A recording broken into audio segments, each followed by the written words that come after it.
दोषियों को होनी चाहिए फांसी। पीड़िता के साथ अखिलेश और अवधेश प्रसाद के विचार पूरी तरह से अलग अलग नजर आते हैं। बिल्कुल सही समझे आप, हम बात कर रहे हैं अयोध्या मामले की। उत्तर प्रदेश के अयोध्या में 12 साल की बच्ची के साथ दुष्कर्म की इस निर्मम घटना की सपा नेता मोहित खान के नाम आने के बाद से सियासत अपने चरम पर है।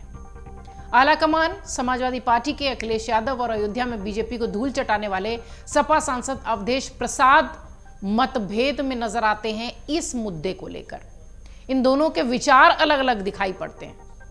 आरोपी को लेकर यूपी सरकार से दोनों की अलग अलग मांग है। दोनों के विचार कैसे अलग दिखाई पड़ रहे हैं, कैसे बयान उनके अलग दिखाई पड़ रहे हैं, कैसा स्टैंड दोनों ही नेताओं का अलग नजर आता है।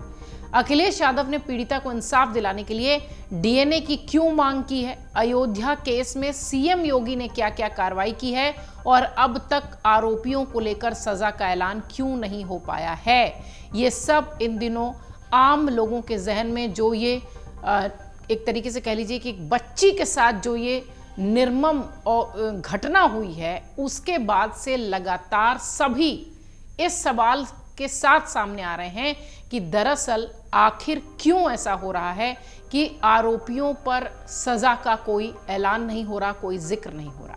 दरअसल मामला यूपी के अयोध्या का है। 12 साल की बच्ची से गैंगरेप का है। ये उस वक्त सुर्खियों में आया जब बच्ची गर्भवती हुई और उसके बाद सियासी तूल इस मामले ने पकड़ लिया क्योंकि समाजवादी पार्टी का नेता इसका आरोपी है। मामला सीएम योगी के संज्ञान में आया। महिलाओं के खिलाफ अपराध करने पर सख्त कार्रवाई के दावे उनके रहे हैं हमेशा से। इस बीच सपा अध्यक्ष अखिलेश यादव ने ऐसी दूसरी घटनाओं का जिक्र करते हुए बड़ी मांग कर दी, जिसको लेकर वो घिरते हुए भी नजर आ रहे हैं। सपा अध्यक्ष अखिलेश यादव ने दुष्कर्म और रेप जैसी घटनाओं में डीएनए टेस्ट कराकर इंसाफ की मांग की है। सपा प्रमुख ने अपने सोशल मीडिया अकाउंट पर लिखा कि कुकृत्य के मामले में जिन पर भी आरोप लगा है उनका डीएनए टेस्ट कराकर इंसाफ का रास्ता निकाला जाए, न कि केवल आरोप लगाकर सियासत की जाए। जो भी दोषी हो उसे कानून के हिसाब से सजा दी जाए, लेकिन अगर डीएनए टेस्ट के बाद आरोप झूठे साबित हों तो सरकार के संलिप्त अधिकारियों को भी न बख्शा जाए। यही न्याय की मांग है। अखिलेश यादव ने इस पोस्ट के साथ जौनपुर की लड़की से चलती कार में गैंगरेप की घटना का भी जिक्र किया, जिसमें उसे खून से लथपथ हालत में वाराणसी में फेंक दिया गया था।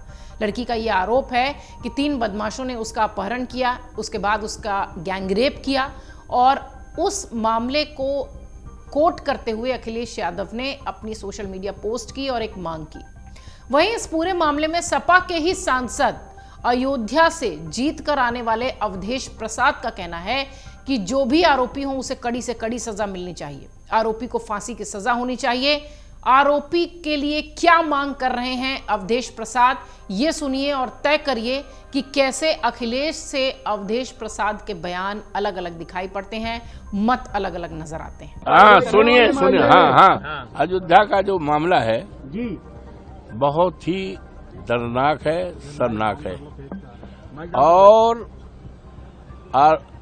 पीड़िता के साथ समाजवादी पार्टी पूरी तरह से खड़ा है। समाजवादी पार्टी की मांग है, अरे सुन लो भाई, अरे सुन लो, जो भी आरोपी है, जो भी कल्प्रिट है, उसके खिलाफ कानून में जितनी कड़ी से कड़ी सजा हो, कड़ी से कड़ी सजा हो, सजा दिलाई जाए और जो भी आरोपी हो यहाँ तक उसको फांसी दिलाई जाए। और हाँ पार्टी बता रहे हाँ सुनिए, पार्टी ने एक उच्च स्तरीय कमेटी का गठन कर लिया है और ये कहा गया है बहुत जल्दी से जल्दी बिना अनावश्यक विलंब के अपनी रिपोर्ट दे और रिपोर्ट के आधार पर कार्रवाई की जाएगी। उसमें देरी नहीं लगेगी, विलंब नहीं लगेगी, अनावश्यक विलंब नहीं है और दूध का दूध, दूध का पानी हो जाएगा।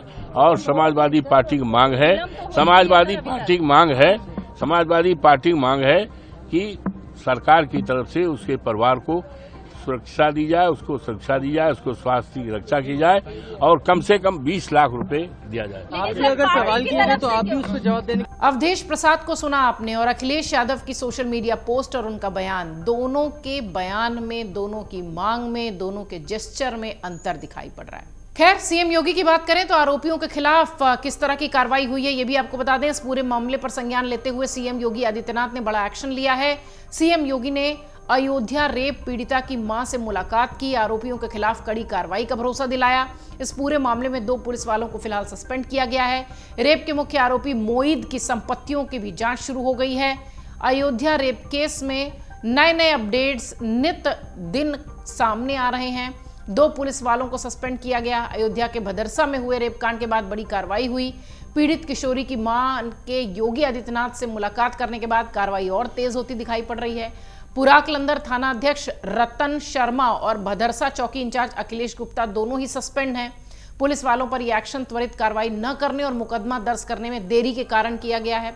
नाबालिग लड़की की मां ने मुख्यमंत्री योगी आदित्यनाथ से शिकायत की थी। इस संदर्भ में मुख्य आरोपी मोईद पर भी एक्शन हो रहा है। लगातार हम आपको अपडेट्स के जरिए भी बता रहे हैं। अयोध्या के भदरसा में नाबालिग बच्ची से रेप के मुख्य आरोपी पर सपा नेता जो है मोईद खान, उस पर भी एक्शन हुआ है। मोईद की संपत्तियों की जांच शुरू हो गई है। राजस्व विभाग ने उसकी जमीन की पैमाइश शुरू कर दी है। मोईद पर तालाब और सरकारी जमीनों पर अवैध कब्जे का भी आरोप है। पुलिस के मुताबिक अयोध्या रेप केस की पीड़िता के पिता नहीं है, उसकी मां और बहनें मजदूरी करके मिले पैसे से घर चलाती रही हैं। आरोप यह है कि 2.5 महीने पहले पीड़िता मजदूरी कर घर लौट रही थी। इसी वक्त सपा नेता मोईद खान की बेकरी में काम करने वाला राजू खान उसके पास आया और कहा मोईद तुम्हें बुला रहा है। तब पीड़िता वहां पहुंची तो मोईद खान ने उसके साथ रेप की वारदात को अंजाम दिया। राजू ने मोबाइल पर इसका वीडियो भी बनाया। इसके बाद राजू ने भी पीड़िता के संग दुष्कर्म किया। इसके बाद यह सिलसिला आम हो गया।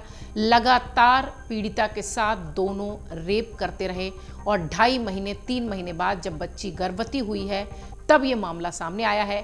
फिलहाल उसके प्रसव को लेकर भी डॉक्टर्स चिंतित हैं क्योंकि बच्ची सिर्फ 12 साल की है और कहा यह जा रहा है कि लगभग 3 महीने का 12 हफ्ते का भ्रूण हो चुका है।